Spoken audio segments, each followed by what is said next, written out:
जीवन को बदल देने वाली एक कहानी। जीवन भी कैसी विचित्रताओं से भरा है, कितना अनिश्चित, कितना अद्भुत। कभी दुख तो कभी सुख, कभी धूप तो कभी छांव। आज अपने पिया के आंगन में बैठी वो यही सब सोच रही थी। उसका जन्म निम्न जाति के एक परिवार में हुआ था। माता पिता सुख सुविधा जुटाने में असमर्थ थे। उसे गरीबी का पालना मिला, किंतु प्रकृति ने उसे असाधारण सौंदर्य दिया था। वो आकर्षक थी, चपल थी, मोहक थी और इतनी दुबली पतली, इतनी कृश कि नाम ही पड़ गया कृषा या किसा। किसा गौतमी का बचपन कष्टों और अभावों में बीता। ऐसे ही उसने किशोर अवस्था की दहलीज पार की और यौवन के आंगन में कदम रखा। फिर संयोग ऐसा हुआ कि उसका विवाह एक संपन्न परिवार में हो गया। पति का भरपूर प्रेम पाकर वो धन्य हो गई। उसे लगा उसके दुख के दिन बीत गए। अब वो पति की बाहों में सिमटकर सब कुछ भूल जाना चाहती थी। फिर भी उसकी राह उतनी आसान न हुई। ससुराल पहुंचने पर उसे अपेक्षित स्नेह नहीं मिला, जैसे कि बहुधा होता है। उस पर व्यंग्यवाण छोड़े गए, उसे तंग किया गया। कोड़ में खाज ये हुई कि काफी समय निकल जाने पर भी उसे कोई संतान नहीं हुई। ससुराल वालों को और बहाना मिल गया। उनके प्रहार बढ़ गए तथा और तीखे हो गए। वो कंगली तो थी ही, निपुती भी हो गई। किसा गौतमी के मन में भी बस एक ही बात रहती कि उसकी गोद भरनी चाहिए। उसकी देह भी उसके लिए तड़पती रहती है। उसका दुखड़ा सुनने वाला कोई नहीं था, उसका संताप हरने वाला कोई नहीं था, उसका दुख बांटने वाला कोई नहीं था। पति के साथ उसे जो पल मिल पाते वही उसका एकमात्र संबल थे। उसी सांत्वना के सहारे उसने अपने आप को परिस्थितियों के उस भंवर में छोड़ दिया था। उसका ध्यान अब इस ओर से हटने लगा था और उसने यथास्थिति से समझौता कर लिया था। इतना सब सहकर उसे ये व्यवहारिक ज्ञान हो गया था कि धन की संपन्नता से मन की शांति प्राप्त नहीं की जा सकती। उसके लिए कुछ अलग ही चाहिए होता है। इस बीच उसने अपना सहारा थामे रखा। अपने पति से उसकी निकटता इन विषमताओं के कारण अनायास ही बढ़ गई। शायद यही कारण रहा कि एक दिन उसने अपने आप को गर्भ से पाया, जिससे जीवन लौट आया उसके द्वार। सबसे पहले उसके पांव थिरके। उसने अपने पति को बताया तो उसकी आंखों में हर्ष के आंसू छलछला उठे। किसा को इतना प्रसन्न देख उसके पति को बहुत अच्छा लगा। वो भी उसकी खुशी में शामिल हो गया। ये उसकी भी खुशी थी, ये उन दोनों की खुशी थी। बात जब शयन कक्ष से बाहर आई तो जैसे पूरा घर परिवार उमंग में डूब गया। अचानक जैसे सब कुछ बदल गया। किसा के लिए प्यार की बयार बह चली। घर में नए मेहमान के स्वागत में तैयारियां होने शुरू हो गई। किसा ने भी सब कुछ भुला दिया। किसी से कोई शिकायत नहीं रह गई। उसे तो अच्छा ही लगा कि घर का वो तनावपूर्ण वातावरण बदल गया। हर दिन की तानेबाजी खत्म हो गई। हर दिन का कलेश जाता रहा। किसा ये मत करो, किसा उसे मत उठाओ, भारी है, किसा बिस्तर पर चलो, तुम्हें आराम करना है। घर की औरतें उसे टोकती। उसे सुखद आश्चर्य होता, ये वही घर है, मैं वही किसा हूं। वो अपने आप से पूछती। फिर वो दिन भी आया। एक असहाय पीड़ा, एक बेसाख्ता चीख, एक आनंद, राहत भी, और वो एक स्वस्थ गोल मटोल सुंदर बालक की मां बन गई। लड़का हुआ है। खुशियों से लदी ये घोषणा पूरे घर परिवार में दौड़ गई। सभी के लिए मंगलकारी था वो क्षण, वो अवसर। कुल दीपक के आ जाने से हर ओर उजियारा बिखर गया। लेकिन किसा के लिए वो मात्र एक बालक नहीं था, मात्र उसका पुत्र नहीं था। वो तो उसके लिए खुशियों की सौगात लेकर आया था। उसका तो जीवन ही बदल दिया था उसने। किसा उसे बेहद प्यार करती, उसे हमेशा अपनी आंखों के सामने रखती, उसे कभी अपने से दूर न होने देती। पर वो घर का लाडला था। सभी उसे लेना चाहते, उसे दुलारना चाहते। वो एक से दूसरी गोदी में घूमता रहता। वो जल्दी ही किसी न किसी बहाने से उसे वापस ले लेती। दूध पिलाना है, भूखा है, उसके सोने का समय हो गया है, वो कहती। घर वाले मुंह दबाकर हंसते। हाँ जी, अब बेटे वाली हो गई है, वे कहते। लेकिन उनके इस कथन में व्यंग नहीं होता था, प्रसन्नता के उद्गार होते। अब वो ये सब सोच रही थी तो उसका रोम रोम पुलकित था। खुशी से सिहर सिहर जाती थी वो। ये ऋतु भी ऐसी ही थी। शीत की ठिठुरन को दमदार सूरज के कौड़े ने कब खदेड़ दिया था। बसंत देव ने भी अपना पीत प्रसन समेट लिया था। चमचमाती उजली धूप अपने कोमल स्पर्श से तन मन को गुदगुदा रही थी। सारा वातावरण आनंद और निश्चिंतता के गीत गुनगुना रहा था। किस्सा गौतमी भी अपनी इन स्मृतियों में डूबती उतरती आनंद और निश्चिंतता का मधुर गान गुनगुना रही थी। वो आनंदित थी क्योंकि उसकी दृष्टि में शोक उसके जीवन से पलायन कर चुका था। वो निश्चिंत थी क्योंकि उसकी दृष्टि में चिंताएं अब उसके जीवन में फटकने वाली नहीं थी। उसका आनंद, उसकी निश्चिंतता सहज थी, स्वाभाविक थी। उसका लाडला अब घुटनों के बल चलने लगा था। इस समय भी वो इधर से उधर घूम रहा था। कुछ देर के लिए वो उसे दिखाई देता और फिर ओझल हो जाता। उसकी इस बाल सुलभ चपल किरणा पर वो मुग्ध हो रही थी। किस्सा गौतमी को पता नहीं था कि अनियतता का क्रूर हत्यारा दैत्य अपना घातक फन काट चुका था और धीरे धीरे उसके लाडले की ओर बढ़ रहा था। उसके आनंद, उसकी निश्चिंतता के दुर्ग में सेंध लग चुकी थी। एक शोर उठा, एक अर्तनाद हुआ। किस्सा का सुख धाम भरभरा कर ढह गया। उसे तो विश्वास भी नहीं हुआ कि उसका लाल, उसके जीवन, उसके सुखों का आधार काल के गाल में समा चुका था। उसके सामने पुत्र का निष्प्राण शरीर लाया गया तो जैसे उसके स्वयं के प्राण निकल गए। क्या ये विश्वसनीय था? क्या ये क्रूर मजाक नहीं था उसके साथ? क्या यही सुनना, यही देखना शेष था उसे? लेकिन नहीं, वो इसे बिल्कुल भी मानने वाली नहीं थी। उसका लाल मरा नहीं, वो तो बस थक कर सो गया था। बच्चे को कीड़े ने डस लिया। वो बस इतना ही सुन पाई, इतना ही समझ पाई, फिर वो मूर्छित हो गई।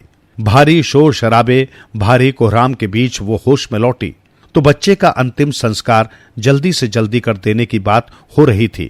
वो हतप्रभ थी। फिर जब वे सचमुच बच्चे को ले जाने लगे तो वो फुर्ती से तनकर खड़ी हो गई। उसने बच्चे को झपट लिया। नहीं ले जाने दूंगी इसे मैं, इसे कुछ नहीं हुआ है, देख नहीं रहे, वो ये सो रहा है, खेलते खेलते कितना थक गया है मेरा लाल। नहीं, छोड़ दो इसे, मैं इसे नहीं दूंगी, अभी जाग जाएगा मेरा लाल। उठो बेटे, उठ जाओ, अब इन्हें बता दो कि तुम तो बस सो रहे थे। उठो बेटे, उठ जाओ। घर परिवार वालों ने, लोगों ने उसे समझाने का बहुत प्रयास किया। मृत्यु का कोई निश्चित समय नहीं होता, मृत्यु बताकर नहीं आती, वो छोटे बड़े अमीर गरीब का भेद नहीं करती। सत्य यही है कि अब उसका बेटा जीवित नहीं है, वो मर चुका है। किस्सा गौतमी बेसुध सी आंखें फाड़े कभी उन्हें ताकती, कभी अपने पुत्र के निर्जीव शरीर को, जिसे उसका ममता में मन अब भी मृत मानने को तैयार नहीं था। इस बीच किसी ने उसके हाथों से बच्चे को लेना चाहा, फिर तो जैसे उसे दंश लग गया, वो बिफर गई। मैंने कहा ना, मैं अपने लाल को नहीं दूंगी, अगर कोई तैयार नहीं है तो मैं जाऊंगी इसे। क्या कहा? ये मर गया है? पागल हो तुम सारे के सारे देखते नहीं, इसे इलाज चाहिए। मेरा लाल फिर उठ जाएगा मेरा लाल, हट जाओ सब। और वो बच्चे को लेकर दौड़ पड़ी। पागल सी वो इधर से उधर दौड़ती रही, घूमती रही, जो भी मिलता उससे दवा मांगती रही, अपने पुत्र के लिए, अपने लाल के लिए। ए भैया, ए बाबा, ए माता, देखो देखो, ये मेरा बेटा है ना, ये बहुत थक गया है, बहुत देर से सो रहा है, सो ही जा रहा है, इसको दवा दो ना, जाग जाएगा ये। लोग उसका उपहास करते, उस पर दया करते या उसे समझाने का प्रयास करते, लेकिन पुत्र मोह ने उसकी ज्ञान इंद्रियों को शून्य कर दिया था। वो कुछ भी समझ पाने की स्थिति में नहीं थी। क्षणिक विक्षिप्तता का ग्रास बन चुकी थी वो। जब वो इस तरह गली गली, सड़क सड़क, चौराहे चौराहे अपने मृत पुत्र के लिए दवा मांगती फिर रही थी, एक भीड़ ने उसे घेर लिया। उसमें कुछ मनचले थे, कुछ शरारती थे, तो कुछ ऐसे भी थे जिन्हें उसकी इस हालत पर तरस आ रहा था। वे एक मां की पीड़ा को समझ रहे थे। ऐसे ही एक वायुवृद्ध सज्जन ने किस्सा को अपनी तरह से समझाने का उपक्रम किया। बेटे, क्या तुम सचमुच अपने बेटे का जीवन चाहती हो? क्या तुम सचमुच चाहती हो कि वो फिर से उठ बैठे, खेलने कूदने लगे? क्या सचमुच यही सोचती हो कि वो मरा नहीं है? कैसी बात करते हैं बाबा, दवा की बात कीजिए। अगर आपके पास दवा है तो दें। बेटी, पहली बात तो ये समझ लो कि तुम्हारा बेटा अब जीवित नहीं है, वो मर चुका है। उसे रहने दो। किस्सा बीच में ही बोल पड़ी। मुझे किसी से कुछ नहीं चाहिए। अरे, इतनी बड़ी दुनिया में कोई भी नहीं है मेरे बेटे को होश में लाने वाला। अगर वो मर भी गया है तो उसकी कोई दवा होगी, किसी के पास तो होगी। हाँ, है क्यों नहीं? ये सुनकर किस्सा गौतमी ठिठक गई। वो चल पड़ी। उसने पहले तो उन वृद्ध सज्जन को बहुत ध्यान से देखा कि कहीं उपहास तो नहीं कर रहे। जब वो वृद्ध महोदय के प्रति आश्वस्त हो गई तो इत्मीनान से खड़ी हो गई। सच? हाँ बेटी। तो दीजिए ना, ठीक कर दीजिए ना मेरे बेटे को, उसने वृद्ध सज्जन से कहा। वो अपने मृत पुत्र को लिए उन सज्जनों के चरणों में बैठ गई। नहीं नहीं बेटी, वृद्ध सज्जन ने किस्सा को उठाते हुए कहा, मैं तो एक साधारण मनुष्य हूं, औरों की तरह, तुम्हारी तरह। मैं क्या कर सकता हूं? हाँ, मैं तुम्हें उन वैद्यों के वैद्य के पास पहुंचा सकता हूं जो तुम्हारे पुत्र को जीवित कर सकते हैं। किस्सा गौतमी को आशा की किरण दिखाई देने लगी। उसने कहा, तो पहुंचा दीजिए ना बाबा मुझे वैद्यों के वैद्य के पास, मैं उनसे विनती करूंगी, उनसे याचना करूंगी। अब चलिए ना, पहुंचा दीजिए ना। और वो तेज कदमों से चल पड़ी। एक तरह से वो दौड़ ही रही थी। वृद्ध पुरुष को उस पर और भी दया हो आई। रुको बेटी, तुम्हें पता है कौन है वो गुरु, वेदों के वेद? मैं बताता हूं। वृद्ध सज्जन ने किस्सा गौतमी को तथागत बुद्ध के बारे में बताया और ये भी बता दिया कि इन दिनों वे इस श्रवस्ती नगरी के ब्रह्माचल में स्थित जैतवन में विहार कर रहे हैं। वही है जो तुम्हारे पुत्र को जीवित कर सकते हैं। किस्सा सीधे वहां पहुंची जहां तथागत बुद्ध अपने विशाल भिक्खु संघ सहित विराजमान थे। उसने तथागत के चरणों में अपने मृत पुत्र को रख दिया। उसकी बदहवासी देख तथागत सब कुछ जान चुके थे। इसे जीवित कर दीजिए। वे कहते हैं, ये मर गया है, मेरी कोई नहीं सुनता। सबसे दवा के लिए कहा, किसी के पास कोई उपचार नहीं है। आप तो वेदों के वेद हैं, आप ये कर सकते हैं, मुझे विश्वास है। आप अवश्य मेरे पुत्र को जिला देंगे। तुम्हें विश्वास है? हां, तो फिर तुम्हारा विश्वास व्यर्थ नहीं जाएगा। मैं तुम्हारे पुत्र को जीवित करूंगा, अवश्य करूंगा। ये वचन सुनते ही किस्सा गौतमी को संतावना मिली। उसके मन से दुखों का बोझ हट गया। वो आशा से भरकर तथागत की ओर देखने लगे। वो कहना चाह रही थी, तो फिर कर दीजिए ना जीवित मेरे लाल को। तथागत उसके नैनों की भाषा पढ़ रहे थे, उसके मन को जांच रहे थे। उन्होंने कहा, किंतु इसकी औषधि का प्रबंध तुमको ही करना होगा। मुझे? मैं क्या कर सकती हूं? तुम्हें सरसों के दाने लेकर आने होंगे, बस। किस्सा को तो विश्वास ही नहीं हो रहा था अपने कानों पर। बस सरसों के दाने? कितने? हां, सरसों के दाने 1 मुट्ठी भर, 1 चुटकी भर, 1 ही ला दो। सच कह रहे हैं मुनिवर? बस यही? उसकी समझ से परे था ये। इतना सस्ता उपचार और इतना सुलभ भी। इन दिनों सरसों के तो अंबार लगे थे बखारों में, आंगनों में। कौन मना करेगा देने से? अपने आप भी ले लो तो किसी को क्या आपत्ति। इस संपन्न नगरी में क्या मूल्य सरसों के चुटकी भर या मुट्ठी भर, 1 झोला भर दानों का भी? मनी मन हंस रही थी किस्सा। इतनी छोटी सी बात, इतना आसान उपचार। वह चल पड़ने को तैयार हुई। पंख लग गए थे उसे। तथागत की उपस्थिति में कुछ बात तो थी। इतना आत्मविश्वास किसी अति महान व्यक्तित्व में ही हो सकता था। मिथ्या भाषण या उपहास का तो प्रश्न ही नहीं उठता था। किस्सा चलने को हुई तो तथागत ने टोक दिया, अभी बात पूरी नहीं हुई पुत्री। किस्सा के चेहरे पर संदेह के, शंका के भाव आ गए। प्रश्न चिन्ह उभर आया उसके नैनों में। तो क्या विचलित होने की आवश्यकता नहीं है पुत्री। मुझे और कुछ नहीं चाहिए। तुम्हें सरसों के दाने ही लाने हैं। बस ध्यान इतना रहे कि सरसों के दाने तुम जिस भी घर से लाओ, उस घर में मृत्यु के चरण कभी न पड़े हों, उस परिवार में कोई कभी मरा ना हो। ठीक है मुनिवर, मैं अभी आई। और वो लगभग दौड़ती हुई वहां से निकल गई। जैसा उसने सोचा था वैसा ही उसे मिला। यहां आते समय तो उसका ध्यान स्थिर नहीं था, किंतु अब वो उन्मुक्त होकर देख रही थी। हर ओर सरसों के ढेर थे। उसका मन खुशी से झूम रहा था। वो पहले घर में गई, अपनी व्यथा सुनाई, तथागत बुद्ध का प्रस्तावित उपचार बताया, थोड़ी सी सरसों का आग्रह किया। गृह स्वामिनी ने अत्यंत तत्परता और सहर्ष ही उसके फैले आंचल में सरसों डाल दी। वो उसे लेकर वापस जाने को मुड़ी तो उसे बुद्ध वचनों का स्मरण हो आया। उस परिवार में कभी कोई मरा ना हो। उसने महिला से प्रश्न कर लिया। महिला असहज हो गई। कैसा मूर्खतापूर्ण प्रश्न है, कैसा विचित्र प्रश्न है। उसने अपना क्रोध दबाते हुए बताया, उसके घर में अभी कुछ समय पूर्व ही मृत्यु हुई है। निराश किस्सा गौतमी ने औपचारिक शोक व्यक्त किया, संतावना के 2 शब्द कहे और वहां से निकल आई। सरसों उसने वहीं छोड़ दी। फिर वो दूसरे घर में गई, वही किस्सा। फिर तीसरे, फिर चौथे, फिर पांचवे, फिर ऐसे ही वो कितने घरों में घूम गई। लोगों की अलग अलग प्रतिक्रियाएं होती। उन्हें ये सुनकर तो दुख होता कि उसका नन्हा लाडला असमय काल का ग्रास बन गया।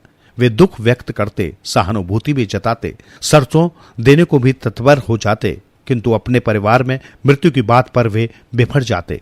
उसे भाग जाने को कहते, उसे डपट देते, झिड़क देते, दुत्कार देते।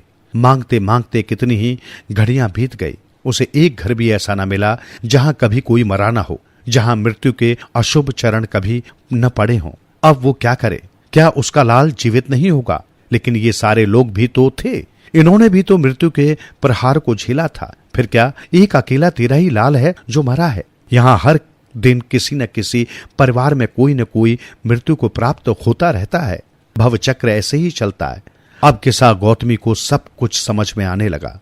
तथागत बुद्ध ने सरसों के दाने लाने को क्यों कहा, वो भी ऐसे घर से जहां मृत्यु न हुई हो? क्या ऐसा कोई घर हो सकता है? क्या मृत्यु किसी को छोड़ती है? क्या वो कोई भेद करती है? तथागत उसे क्या समझाना चाहते थे? उसके प्रज्ञा चक्षु खुल गए। उसके चित्त पर से मोह का आवरण हट गया। अब उसे सब कुछ स्पष्ट दिखाई दे रहा था। मृत्यु अनिवार्य है, मृत्यु अपरिहार्य है, मृत्यु अवश्य भावी है। जीवन अनित्य है, सर्वस्व अनित्य है। जहां जन्म है, मरण भी वहां है। और किसा गौतमी ने अपने मृत पुत्र को अंतिम संस्कार के लिए जंगल में छोड़ दिया। वो स्वयं तथागत बुद्ध की शरण में चली गई।